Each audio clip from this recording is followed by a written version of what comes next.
Yes, we are live. Hello, everyone, and welcome back to the United Star. I am Atanu and this is a live show for a change. We aren't doing a pre-recorded one. I am joined by Chloe, Andy, and Maisy, who are big Manchester United fans, and you can see them in the stands as well sometimes at the LSV or in the away games, singing, chanting, and supporting the team wherever the team is. Maisy has a channel, The Devils United. The link is in the description below. Do subscribe to the channel. And if you are coming from Maisy's channel, do us a favor and drop a subscribe to our channel as well. So welcome all of you. Let's start with Maisy. How are you? I'm very well, thank you. How are you? And thank you for having me on the channel. Yeah, I'm good, Maisie. It's a pleasure to have you here. And Andy, our very good friend. How are you? I'm good, my friend. I'm good. Always a pleasure. Good to be on your channel for a change. Yeah, and it's always good to talk to you. And making a debut on the United Star, Chloe. How are you? I'm good, Atanu. Thanks for having me, and I look forward to the show. Yeah. Sorry, I forgot that Maisie is also making her debut on the channel. We have planned various things, Yeah, but she's a professional though. It's fine. yeah. Yeah. I'm always about or I'm working. It's just always something crops up. But I'm glad to be finally making my debut. It's been long overdue. Yeah, it's been long overdue.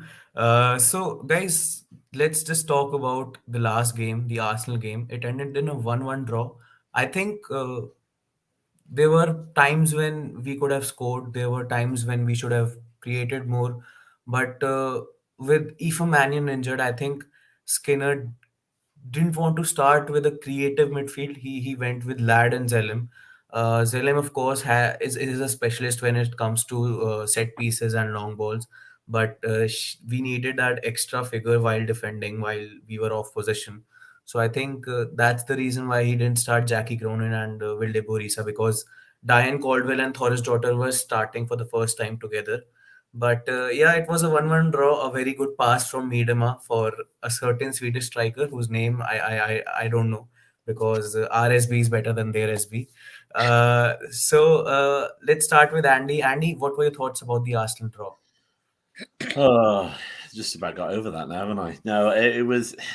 I mean, it was funny because I think people mentioned on Twitter that that it was weird that we actually felt like we lost 2 points rather than obviously wow we drew with them. I mean, I didn't know what obviously question you're asking. Then I thought you were going to ask me about Zalem. I don't really know why you went down that road. I mean, personally, for me, Villa Barista is scoring, which, in case Marc's forgotten, is the aim of the actual game. So the more people that actually, put the ball in the back of the net is a good idea. But I understand the reasons behind it. I thought that, I mean, it was a good day. Went down there. It was interesting. My main takeaways from the game really was Maria Torres-Dottier's resurgence. I mean, I was quite vocal about it on Wednesday. She was the worst player on the pitch for United by a mile on Wednesday, and she was the best player, one of the best players on the pitch on Saturday. And that's exactly why we mentioned it. We support our girls. We see them as athletes and as players. She would have known that. And I think I said that I would have hoped that when she came off the pitch, she would have gone, sorry, that wasn't my best, was it, Marc? And I think that might have happened because the player that I saw on the Saturday, I remember one particular occasion where she cleared the ball, and I don't know if it was picked up on TV, but literally she came up to the travelling fans and sort of like, come on, and sort of like punched her arm, and obviously, it's well documented that at the end of the game, possibly because she believed that she gave away the Stina Blackstenius' goal, I don't think that would be fair. To be honest, I think it was just a footballing incident. She was crying, which actually I like to see because it shows the passion and the commitment. But that was a big takeaway.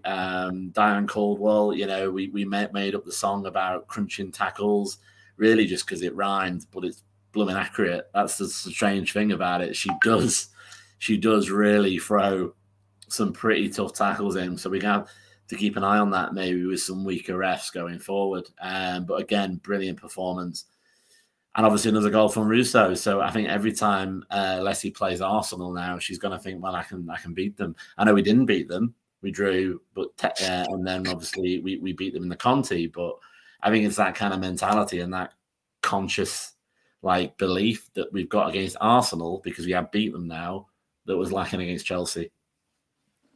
And I think you mentioned the Russo goal.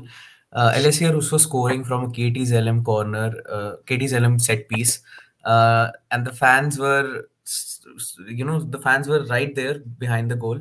I think Yeah, I was both of the there. times. Yeah. Yeah, both of the times. So it felt like deja vu for me because when Karen, who posts a lot of videos and content for the Global Reds, we saw that same scenes like Anthony was ready to come onto the pitch and Nat just celebrate disappeared. with Nat him. just went straight forward. She'd gone. Yeah. And there was a metal barrier beneath it as well, between where we were and the edge of the pitch. And I don't know how she did it. I think she just sort of melted through the barrier. She just sort of went like that and we'd gone. Yeah. Yeah. So I think you're right that when he should have started with Vilde Borisa because she is in a very, very good form right now, and she's scoring goals, and that is a huge morale booster for the team as a whole because they know there's a personality like Vilde Borisa who can fetch them the goal. And the link up between Jackie Groen and Vilde Borisa is something that I really want to see against City, but we'll come to that later. Uh, Coming to Chloe, what were your thoughts after the draw? And do you think, like in my opinion, the Miedema pass was too good, and we shouldn't be blaming any defenders. But do you think we should have been more clinical up front and we should have created more? Yeah, definitely. I think we had so many opportunities in the first half to put the game to bed. To be fair, but we just didn't get there. And then in the second half, we obviously had that Tooney's effort, 1-on-1 with the keeper, but unfortunately she didn't put it away. And I saw she got some hate after the game as well on Twitter, where she should have passed it. But at the end of the day, she's a forward, and she's 1-on-1 with the keeper, and she's got that scoring ability. So for me, that wasn't her fault. And she might have thought after that, like she should have passed, but she's in that zone. She's in that mentality of I'm 1-on-1 with the keeper. I'm going to shoot. I can pull it in the net here. And yeah, that pass was really good by Miedema. And yeah, Maria Torres-Dottir was marking Laxdinius, but she shouldn't have been the one to blame. She shouldn't have been taken, like, she shouldn't have been taking the brunt of it. It wasn't her fault. It was just we just didn't have the people behind the ball to tackle Miedema and to win the ball as she passed it. So I think no one should be taking the blame. Definitely not Maria. It wasn't her fault. And like Andy said, she had one of her best games of the season, in my opinion. And she definitely proved a lot of people wrong on how she played from Wednesday to how she played on Saturday. And if she keeps that up, which she will do, and she'll have a lot of people behind her, she's going to be one of our best centre-backs, and it's going to be good to see the links in between her playing with Mannion, her playing with Diane, her playing with Miller, and it's going to be good to see them centre partnerships. But like you said, with the injuries of Mannion and Millie, two of our major centre-backs, to see our other two centre-backs play with the debut of Diane was very good. It was clinical. It was good to see, and the tackles that Diane made were very good. But she's got to be careful with how she goes into him, because she does do crunching tackles like the song says. But we played really well. Signet on her starting debut played really, really good. And just hopefully we can score more goals when we get the opportunity. But it's getting them opportunities. It's getting when we're doing the set pieces. It's being the first ones onto the ball, creating them chances. And I think we could have crossed more balls in instead of passing and losing the ball halfway through. and then going in as well to get more of the um like to get the tackles back from the Arsenal players. But I think if we did do that, I think we probably would have won the game. But we played excellent on Saturday, and I can't fault the team. And it was just a great game to be there and a great game to watch. Yeah, definitely. I think you're absolutely right that you can't actually, put the blame on the defenders because there was nobody behind, and I think we lack pace when it comes to centre backs. But like talking about Thor's daughter, her presence at the back, her strength is it makes up for the lack of pace. And with Diane, I think at 33, people think and people have this preconception in their minds that she won't be able to run. But I think her pace is quite good, and whatever she lacks in pace, she makes up in the experience that she has in those crunching tackles. I remember she made a tackle. I think it was Blackstenius who went down just on the edge of the box, and that just tells you that whatever Jade Moore or Jade Moore, I'm sorry if I'm not pronouncing the name right, whatever Jade is talking about in her video about the dark arts, Diane Caldwell is going to bring the same dark arts to Manchester United team. So talking about the Arsenal game, and I'll take some takeaways from Maisy now. Maisy, do you think Skinner should have done something differently with regards to substitutions or the starting 11 to produce a good result and cause an upset to Arsenal's title hopes? Yeah, when I do look at the game, the first half we was absolutely brilliant. We managed to silence the Arsenal midfield, and that is a very difficult job to do. And it's shown by Arsenal's midfield how difficult it is to quieten them. And knowing that we was able to do that, get that goal in the first half, Russo goal, which was brilliant. It just shows that we have come a long way from when we did play Arsenal back in the November period. But when you do look at, I don't believe the starting 11 should have been different, just from my opinion, because the first half we was absolutely brilliant. For me, it was more of the substitutes. I think the substitutes could have been a little bit better for me. I think it would have been good maybe to play Borisa. I know she did play against Chelsea and probably wanted to give her that little bit of a rest, but I think her presence was really missed because she is that different kind of creative midfielder, what we don't have at anyone different at Manchester United. And just as Andy says, she creates them goals, she creates them assists, she creates them chances. So her presence is always missed. I also do believe as well that perhaps we could have made a little bit earlier in terms of trying to put maybe Fuso on, because I think Fuso, when she came on against Chelsea, she was absolutely brilliant. So we could have even gave her that little bit of a chance in the game as well. Especially knowing that at that point before Arsenal scored, there was one lady down, and that was obviously due to the fact of that red card. So ideally, we should have actually made a couple of substitutes, quite strong substitutes, to try and finish that game off, because people say it's easier to score with 10 players on the pitch. But maybe it is, maybe it isn't. It's not always the case with every team. But what Skinner should have done, he should have tried to use different substitutes once that happened. Because we've got 5 substitutes in the game. It's not as though we've got the 3 and we need to be careful. We've got 5. So that's near enough half of the pitch we can actually substitute off. So make them a bit of a risk, make that a little bit of a change. Because if we're 1-0 up, we need to try and bury the game. So I think it was the substitutes for me what was more of an issue. Yeah, I think you're absolutely right that someone like a Fuso who did well after coming on against Chelsea should have come there. I know Fuso didn't actually create much of a difference, but I think once Bagley was sent off in the Chelsea game, there wasn't much United could do. But yeah, you talked about the red card, and I totally forgot that Katie McAvey finally got a red card. Finally, there were so many tackles, and I was like, why isn't the referee giving a card to her? And eventually, she got a yellow and the second yellow. But yes, she was sent off, and I don't know if it was just me or was it everyone. But once we had the advantage of an extra player, it felt like we were the ones who got the red card because we weren't able to control the game. Skinner brought on Martha Thomas. He brought on Jackie Groenen in place of Brune and Russo. With Thomas, it was looking like she was the one who was going to the wings to create more, because and there was nobody in the striker position. So I think there were some substitutions that he could have done better.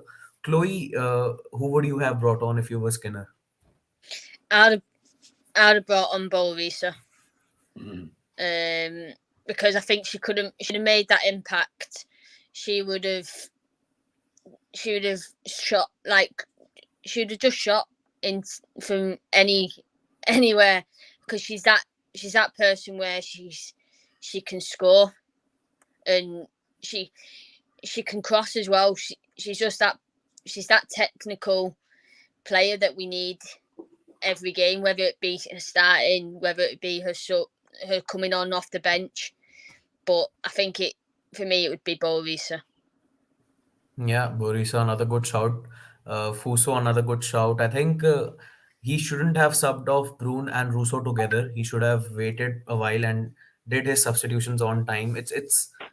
I think against top three there is this mentality thing, but I don't know if it's just me. But we'll come to that. TJ has brought in a very good point. Mariops, Andy, another great performance. I know it feels bad that she didn't get the clean sheet, but nevertheless a very good performance. Andy, what are your thoughts about Herbs? Yeah, I mean, I think we really missed Earps on Wednesday. I was just looking then, actually, in anticipation of the question, and Mary is 1.7 meters tall, which apparently is 5'5", 5'5'7", so 5'6", whereas Bagley is 5'4", and I've never understood the importance of 2 inches compared to that, because trust me, when you're at Chelsea and you see how easily Bagley gets crowded out by their attack at corners, and that's not her fault. It's just unfortunate. She brings other things to the table. It's just unfortunate she can't grow anymore. I was great to see Mary's height, and obviously she made that fantastic save that actually, because we were on the opposite side of the pitch, we didn't know that she made it. It looked like it hit the bar because we were obviously on the opposite side. But then watching it back, it was a fantastic save. And I honestly do think it is England's number one. It worries me that Ellie Roebuck has sort of waltzed away into the England squad again, even though she's not really been playing. I hope as a number 2. And I know we're not sort of talking about England tonight, but it does worry me, because I think if anybody deserves to keep that number 1 jersey, it is Mary. Not only with her distribution is much better than it used to be, she's quite stocky, so she doesn't get bundled around in the box. We might be the team who scores most against corners, but we also give a lot of them away as well. And we need a goalkeeper that can command her box, that can call for the ball and get the ball and doesn't get thrown out. The amount of times, unfortunately, Bagley was like this, literally almost blindly trying to grab it, because she just couldn't get the purchase that Mary can get, and I think that might be an interesting point about going forward next season, is if you look at Chelsea and you look at Arsenal, they both have 2 essentially keepers that could start in anybody else's team as a number 1 goalkeeper. Whereas we clearly, it's just a fact, unfortunately, we clearly have a drop-off between our number 1 goalkeeper, our number 2 goalkeeper. Now, okay, it's not as big of a drop-off as other teams further down the league have, but I think if we want to think about ways we're going to get closer to actually cementing top 3, pushing towards a title challenge, it's things like that. It's trying to keep a goalkeeper happy who isn't going to play all the games, because obviously only 1 goalkeeper can play at the same each time. But just also to touch on a few other points that came up. I mean, that Tooney miss, I mean, I don't know if it's been shown so much in the replays, but that was just a beautiful counter attack. I mean, it was exactly what I've always wanted to see from United. It was like something out of a movie. The speed of it went from one end to another. That's the United that I like, the fast, pacey United. And the fact that she missed at the end was absolutely heartbreaking. But it's not as much of a gimme as people are saying it was. It didn't look like that on the day when I saw it live, and even seeing it on TV. I mean, it wasn't an open net. Yeah, all right, she was 1-on-1 with the goalkeeper, But there's a difference between 1-on-1 on the goalkeeper and rounding the keeper and having an open net. And if it was a rounding the keeper and it was open, I'd understand that. But it was still, as likely as not that she would miss it, that she would score it. And I think it was Chloe that mentioned before that Jackie, you have the belief that you're going to score, and Vilda Bellarica currently has the belief that she's going to score. Going the other way, Jackie has been in some very good positions recently, but again, doesn't truly believe she's going to score. So she kind of passes or just about heads it and that kind of thing. But yeah, I think Mary, it's cemented. As I said, beginning of the season, it might have been a bit close for Bagley, but she's blown her out of the water, and she's had a very good game on Saturday. I keep want to say Sunday because we always play on a bloody Sunday, but it was Saturday. Yeah, it almost felt like it was a Sunday, and the next day I was like, okay, let's get back to work, and it was a Sunday. And I was like, yeah, it's a good thing. But yeah, coming back to what you said about Bagley, I think some of it comes down to the game time that she gets. You're absolutely right that, of course, if Mary Hopes is doing well, you can't just drop her in the league. You can't just drop her in other games. But there have to be some more competition, some more games, so that people have a chance of cementing their place as a cup goalkeeper. As a cup goalkeeper, we saw Bagley did quite well in the group stages. She did well against Arsenal. But in the FA Cup, I think she started in the FA Cup. There was a lot of, I think it's a mentality thing, and I don't know if it's just me. And we'll come to that now. We've seen United improve gradually over the season. We all remember the three consecutive draws against City, Spurs, and Everton. It felt like our season was over. We felt like, okay, we'll not be able to get into the top three. But ever since that Arsenal 2-0 loss in November, and I remember that game very, like, that was a very painful day, because I don't know if you guys remember, but that was the same day that Ole Gunnar Solskjaer, who was the United men's team manager, got the sack, or he left the club. So there was a lot of emotions around the club that day, and losing 2-0 to Arsenal felt like the last dagger in the heart.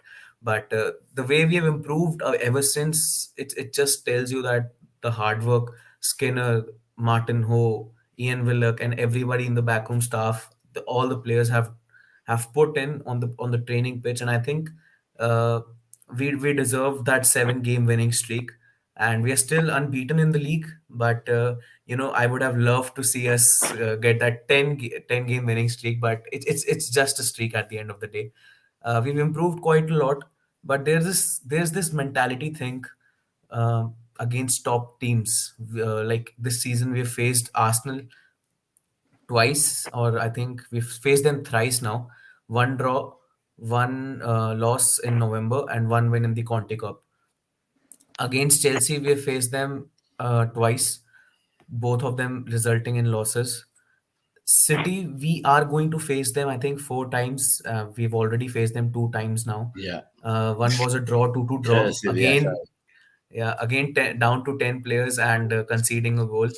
So a 2-2 draw, but a very good win in the Conte Cup with our B team, which speaks highly of how good the Skinner system was, how good Skinner was improving the team. But there's this mentality thing. Why aren't we able to? I don't know if it's just me. It's just my opinion, and I'll ask you this question: do you think there's this mentality issue when United face the big teams, the likes of Chelsea, the Arsenal? Does the nervousness and the anxiety gets to players' heads, and they fumble a lot on the pitch? Let's start with Chloe. I think potentially, but because we've played them so many times over the years, I think gradually you're gonna still be nervous for the game, but you're not going to be nervous to be playing them. I think the first time you will be, especially like the first time for players, for new players, you are going to be a bit nervous because you'd have heard great things about them teams, but you just once that game starts and once the ball's playing, I think your mentality is like, we're going to win this game, and if we don't win this game, we're going to try our best, and we're just going to try and keep that clean sheet, try and get the point or the 3 points.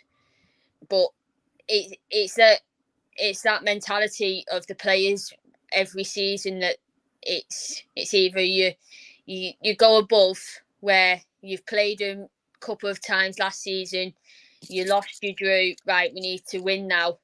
And it's getting that, it's getting to that stage where if we keep losing against one team, you're going to have that mentality of we're always going to lose against that team, and until we win or draw against them, that mentality is going to be there. But I think now we've played them so often, that mentality is always going to be there, but we're always going to be above what we expect to be. And I think against the likes of Arsenal and City, we're strong. We're very strong in the terms of we've got great players. We've got a team that can beat them both. But against Chelsea, yeah, we've got the team to beat them. But Chelsea have got higher standards. They've got higher squad players where they've got the medals and stuff. But in my opinion, I think we can beat Chelsea. We've just got to have that mentality of beating them. I think just because we've beaten City once and just because we've beaten Arsenal once, we are quite confident that yes, these are the teams that we can beat. But we need that one win against Chelsea. I don't know whether we'll face them in the FA Cup or we'll face them at the end of the season now. But we need that one Chelsea win, and after that, we'll be able to have this thing in mind. Okay, under Skinner, we've beaten them once. We can beat them again. And I know there's this gap between the squad quality, squad depth, because you see at the depth that Chelsea has, they've so many players who are basically rotting on the bench who deserve to play every game. But yeah, that's something that the United board, who actually don't often care about the club, they have to do something. But coming to Maisy, what are your thoughts? You listen to Chloe's thoughts now. What are your thoughts?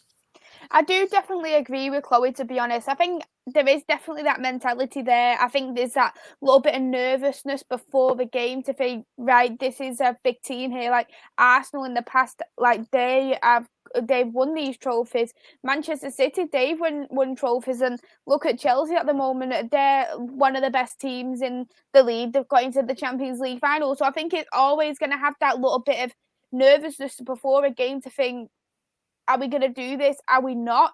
But as I always say, you need to beat what's in front of you. You can't think before the game, oh, I don't know. You need to have that clear mind before the game.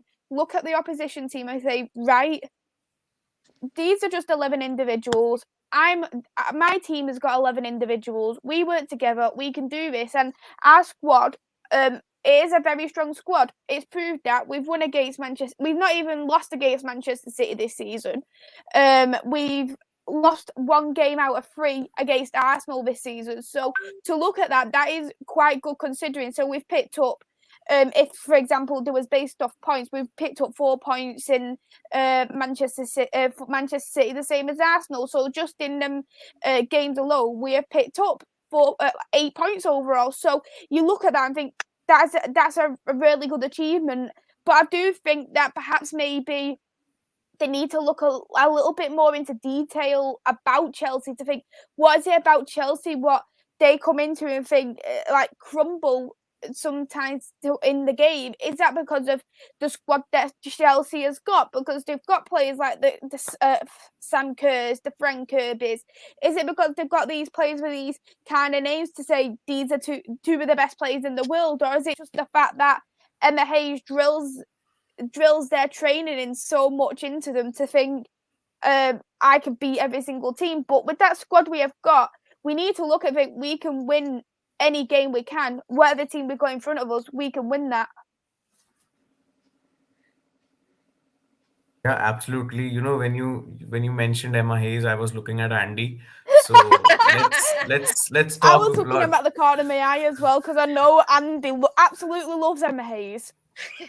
Yes, Andy. Let's just get into it. your thoughts and Emma Hayes. I think, to be honest, I mean, look, I mean, Emma Hayes evidently is a good coach, but she has now got an aura around her that she's some sort of football Nostradamus, and she isn't. Now, Maisy could probably give you examples of maybe men's managers where sometimes the opposing manager has lost before a ball is kicked. Maybe Ferguson in his day. When you're playing, against him at Old Trafford. Psychology is quite a big thing, I think, throughout the team. I mean, trying to sort of link what Maisy's saying and Chloe together, I think there is a mentality problem. I think to say there isn't it would be a bit deluded. I think that the mentality issue is now just with Chelsea. I think there is an issue going down to playing against 10. Partly because the referees are so awful in this league. It doesn't really happen that often. You pretty much have to kill somebody to get a red card in the WSL. Ask Georgia Stanway. She gave Leah Galton a good go last time. And I think because of that, there just isn't that practice there. So I think it can put a lot of pressure on the opposing team because it is almost like, right, okay, they're down to 10 players now. It'd be ridiculous if we lost, because there's that player advantage. I think Emma Hayes is very good at planning and adjusting in-game and pre-game. I think that she looked at what, and I think that, to be honest, the reason why she did well against us in the Conti Cup is that she would have saw previous games that Bagley was in there and how the players, got better when they were around her, when they crowded her out, which is why they got her to crowd her out when they played. But no, I think Emma Hayes is. I made no doubt about it. I don't like her views on smaller goals. I don't like her views on smaller balls. But I do get that for some reason she's seen as like the coach of our generation. And maybe there's an element of that when Marc sits there and works out who he's playing against next week. There is that aura. And I think once we beat Chelsea, whether it be FA Cup, Conti Cup next season, League Cup, firstly at home, because it'll still be there a little bit. But certainly when we finally beat them, and I think it is a when we finally beat them away at Kings Meadow, that should finally pop that bubble. And then we can just go forward and play as what we are, which is one of the top four. One of the challenges is definitely a 4-team league now, in the sense of who can win it. Now, I'm not saying we're going to win the league this year, but we've definitely, I think, made clear red water, I suppose, rather than blue water, between third and fourth. I mean, if you look at the other ones, all right, Reading's getting better, but we know that they're putting on a drop off. Spurs is very hot and cold. And even though we're playing at the mini council house on Sunday, I don't particularly feel that we're going to lose. And just to sort of finish and flip a little bit on the mentality issue, I think it gets carried throughout sort of football as well. I mean, City are bloody awful at the moment. We'll go into it in more detail in a second, I'm sure. They're a mid-table team that, Gareth Taylor can't run a bath, thankfully. The guy, is awful. However, the Times Journal, all the others are still mentioning City as, a title challenger or a top 3 challenger. And I'll tell you for free, if we were 6 now, there's no way in hell they'd be saying we'd get top 3. Just literally just a fact. So, and it also, again, with the England selection, 9 City players, or as I like to call it, 9 players from a currently mid-table team. So I'm sure there are better players in other teams like Reading, exactly. So it's Birmingham. about mentality, and it can work for and against you. And as we start getting more positive mentality, hopefully we'll start having teams having it for, oh God, we're playing United, and then they're going to lose the game before the ball gets kicked. Yeah, definitely. So you've brought in the topic of top 3. I think top 3 is a must this season just because we have a chance of, signing some world class players. We've signed Bruno on a 6-month loan. I think according to what has been said via her agent in the media and in the, I think it was the Telegraph. Tom J. Gary had an interview with Bruno's agent, and he did say that there is a chance that we might sign her permanently. It all depends on what happens at the end of the day. but we have a chance of signing players, world class players. Having that united pull finally in the WSL, and those contract renewals for Jackie Groen, Ona Batie, Alessia Russo, Millie Turner are actually very important. I think these four contract renewals are more important than bringing in a world class player right now, because this is the core of the team, and you do not want to miss out on these players. If they were available in the market right now, I'm sure that every team in the world would have wanted to sign these players. We have a chance of uh, you know having these players for more than a year or more than 2 years right now. So let's just sign those contracts. But coming to the City game, how confident are you guys? Let's start with Maisy. You know what? You've only got to be confident going into every game. That's what I'm like. I'm always confident. I'll never bet against my team. When you do look at Manchester City, their form has been absolutely awful this season, and it's just absolutely beautiful to see. At least, at least I can find something beautiful football in the WSL, unlike the Premier League. I can see Manchester City failing. I can see Liverpool in the Championship. So they're beautiful sights to see. And Silver for me, linings. yes, exactly. And for me, Manchester City, they have still got injuries. Yes, they have got people back. They've got Lucy Bronze back, for instance. But I'm looking at Gareth Taylor. He hasn't been using White, and I do question why. Why have you not been using White recently? Why has she been on the bench? Yeah, Because she respect your is elders, Gareth Taylor. exactly respect them. But Gareth Taylor can't respect his elders. He can't even respect his youth, because he basically come out and said his youth is crap. So I don't know who Gareth Taylor respects. Himself. That's true. That's true. But I think if he does continue the starting lineup what he has been using, dropping White, I think the biggest threat will probably be, for me, Lauren Hemp. And with the defence that we do have, we've got Honor, we have got Hannah, we have got whoever the centre backs are going to be on that day. If that's Mannion coming back, who I will argue that Mannion, she's very hard to get past. Not many players are able to get past Mannion, and if whoever goes alongside Mannion, if that's going to be Diane, if that's going to be Maria, I think that we'll be able to silence Lauren Hemp.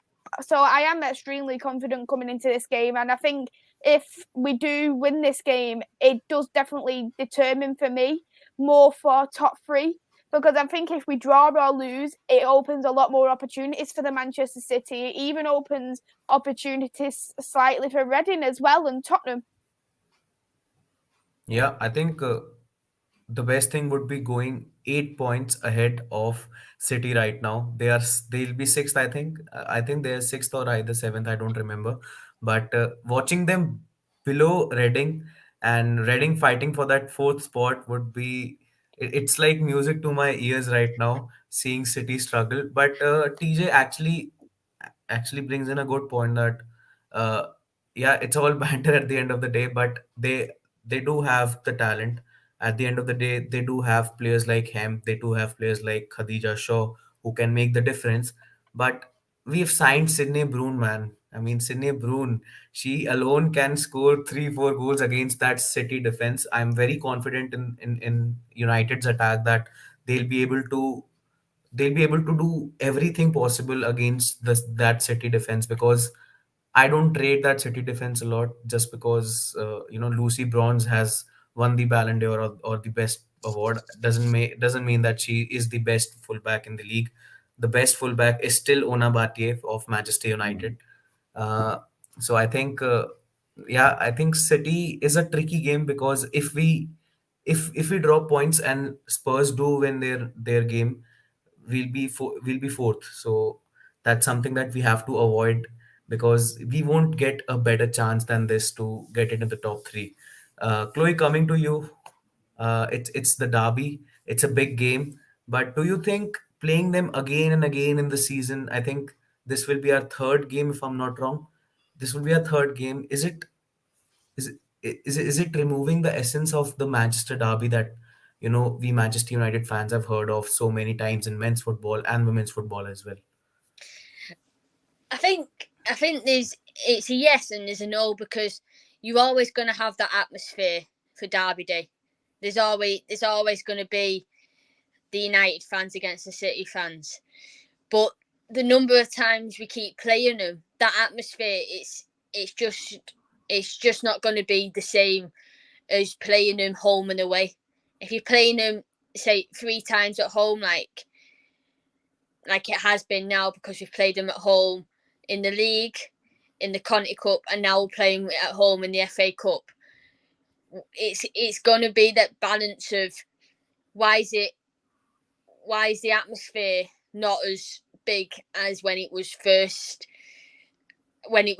played in the league, but it's going to be the first time where we're going to play at the academy. So I expect the atmosphere is going to be insane. Unfortunately, I'm not going to be there due to work, but I know full well that the United fans are going to bring the atmosphere to the Academy Stadium like there's no tomorrow, and they're going to outsing the City fans, and that's a given. But that atmosphere needs to be at all games and not just at the first home game that we play against City at the Academy. Yeah, we played them at the Etihad. That was incredible, playing them at a big stadium. But that's different. It's a big stadium. There's a lot more people there. The Academy is going to be packed. I think it's a sold out or nearly sold out. Yeah. And but you don't want to say sellouts are like though. But yeah, on paper. But it's gonna be good. But there's only so much you can take to playing the same team again and again and again. And if we had beaten Chelsea in the semi-final, would we have wanted to have played City in the final, or would we have wanted that other option of wanting Tottenham to win and having 2 of the new teams, having a new name on the trophy? But luckily we're not in the Conti Cup, which is it's gutting for us, but we're not against City, and that's where we can have that kind of break against City. But we've got now 2 games against them, not necessarily back to back, but it is back to back for United, because we've got City in the league, then it's international break, and then it's City in the FA Cup, and we've just got to think of how we play them in the league. How's that going to transform into playing in the FA Cup? Is it going to be the same team that we're going to be playing against?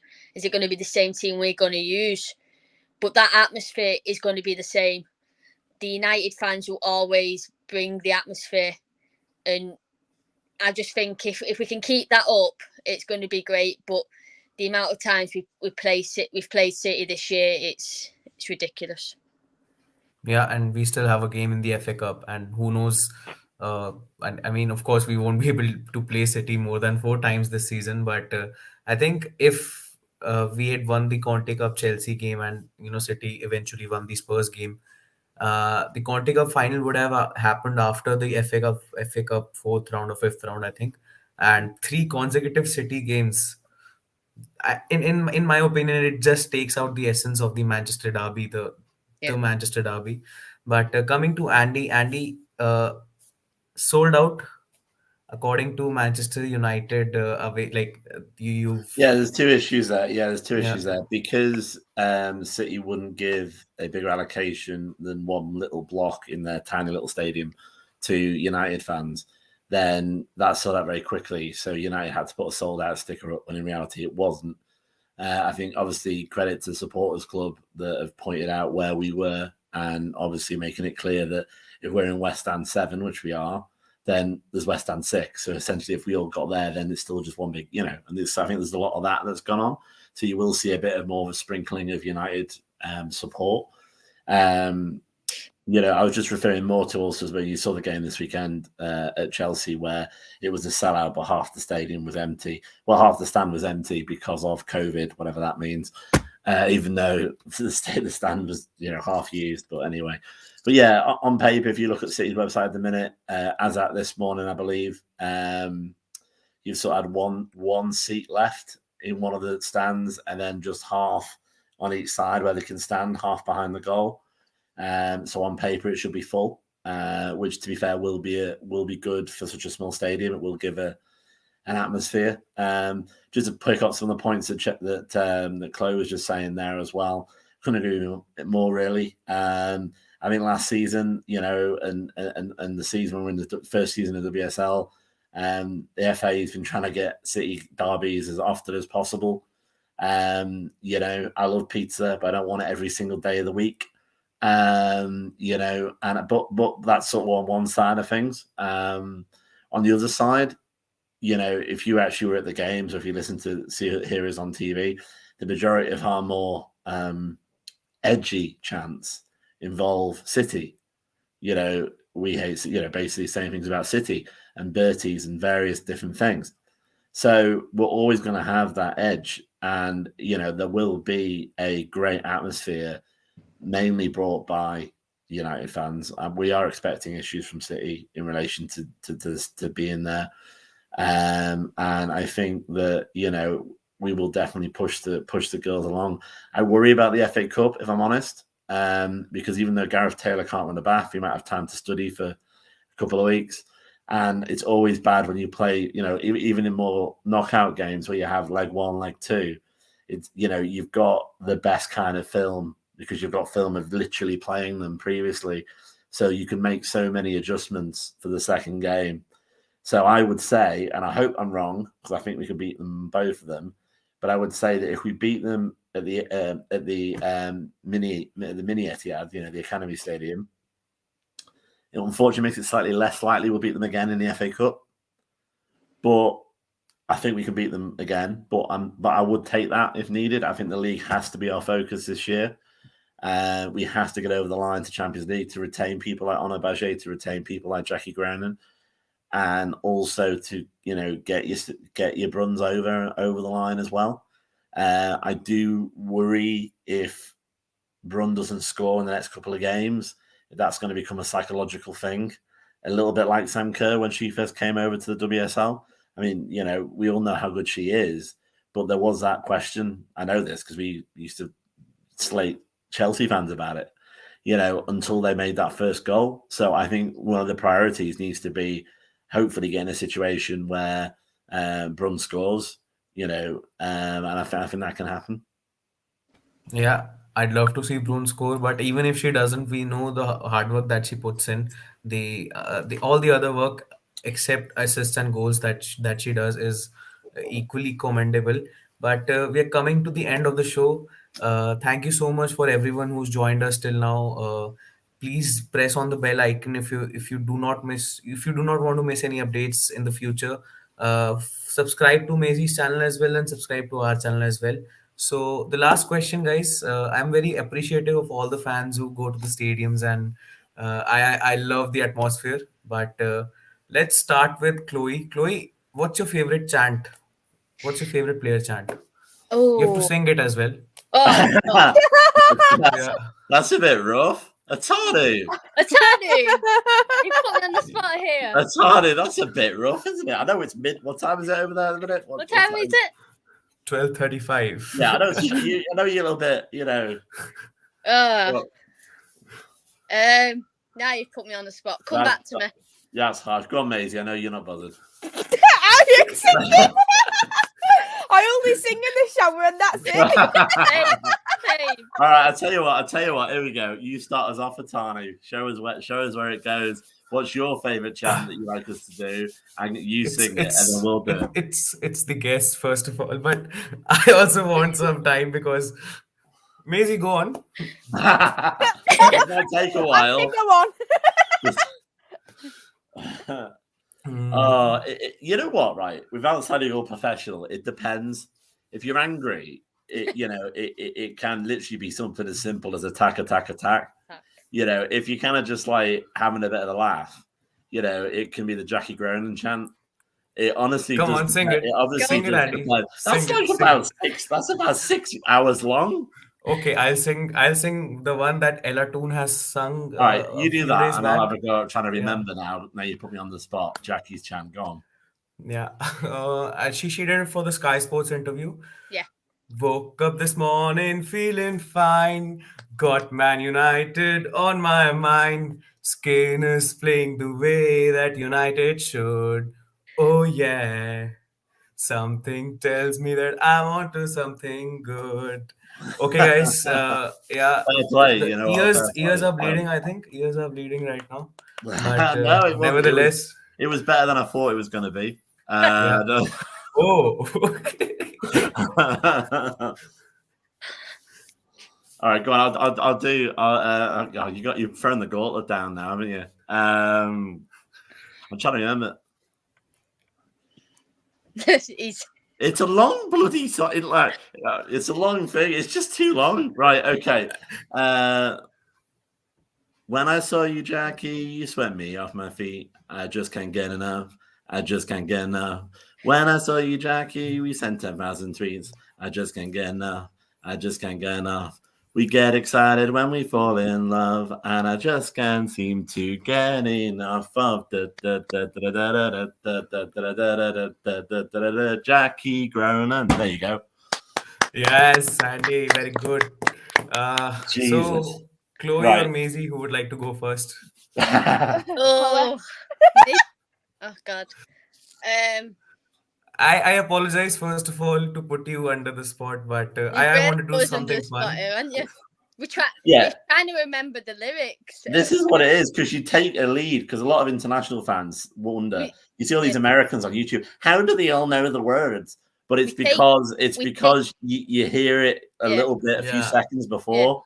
We take the lead off Natalie or Anthony. Anthony. Do you know what, Natalie? She got me into the 12 Haley Ladd song. Should we do it? Come on, Ben. I'll have a cup of tea while I'll have a drink while you do that. Should we do it together, Maisy? Go on then. We'll do it together. I'll start us off. We'll do it together. It's fine. Yeah, let's start it. All of us together. We'll do it together. Yeah. Yeah. I can't remember it now. Hang on. It's weird. It's like you're thinking on of the the American one. That's a Christmas one. That's a Christmas one. No, not that one. There's the other one, isn't it? Okay. There's we're all living in a Haley Ladd world, isn't it? Yeah. We're all living in it's like one Haley Ladd. Yeah, one Haley Ladd. I thought it was a countdown. That was it. I've got it. We've lost the groom here. I think everyone's stopped watching now. We got it. It's number 1 is Haley Ladd. Number 2 is Haley Ladd. Number 3 is Haley Ladd. Number 4 is Haley Ladd. Number 5 is Haley Ladd. Number 6 is Haley Ladd. Number 7 is Haley Ladd. Number 8 is Haley Ladd. Number 9 is Haley Ladd. It's boring when you have the Number 10 is Haley Ladd. Number 11 is Haley Ladd. Number 12 is Haley Ladd. And then it's we're all living in a Haley Ladd world. A Haley Ladd world. A Haley Ladd world. So let's finish it off with the latest one, the grooviest one. Oh. I'll sing it if you want to, if you guys want to join in. I've got no issues, but I like it, I like it, I like it, I like it, la la la like it, la la la la like it. We go to the end, let's do so. I love this chant. I don't know who's come up with it, but it's a very, very, very good chant. And yeah, thank you so much, guys. And I'm sorry to put you under the spot. That was no, he's not. It was fun. Right, okay. But no, that's fine. You've got us to do something that I've never done before. Anyway, I'll look forward to seeing it on Twitter in about 5 seconds. But it was fun. And I'll tag X Factor as well. Hopefully they'll grab us. I won't be going on X Factor anytime soon after hearing my voice singing. Yeah. But thank you so much, guys, for coming on the channel. It was lovely talking to you. And the time doesn't matter whether it is 2 a.m. or 3 a.m. as long as United are playing, as long as fans are there. I just love watching United play. And the Manchester Derby is going to be a special one. Let's go. Let's win it. Let's get the 3 points and cement our place in the top 3. 8 points ahead of the neighboring rivals, a certain Gareth Taylor, who's no better than Willie Kirk. But yeah, let's win it, and I'm looking forward to it. And guys, if you're here and if you've not subscribed to Maisy's channel, please do so. The link is in the description below, or you can just type it on YouTube and search Devils United. And the first channel that comes on is Maisy's channel. She does everything related to Manchester United. There are some quizzes as well. Very, very, very good learning platform for people who don't know much You're about not trying Premier to get League a or pitch on the Manchester quiz, United. Atanu, are you? No, because I know I won't be able to pass it. Uh, but anyways, please subscribe to Maisy's channel as well. Follow all of us on Twitter. I'll tag it on the United Star page and my account as well. But you can see Atanu underscore 74, Chloe Riley sorry, not underscore 14, and AJO underscore 87. And Maisy's Twitter account I'll add in the description as well. But follow us on on our Twitter accounts as well. We are quite famous people, and we all have our blue ticks and our white ticks, so we'll be able to put in a good word for you. Thank you so much, guys, for joining in. It was a pleasure talking to you all.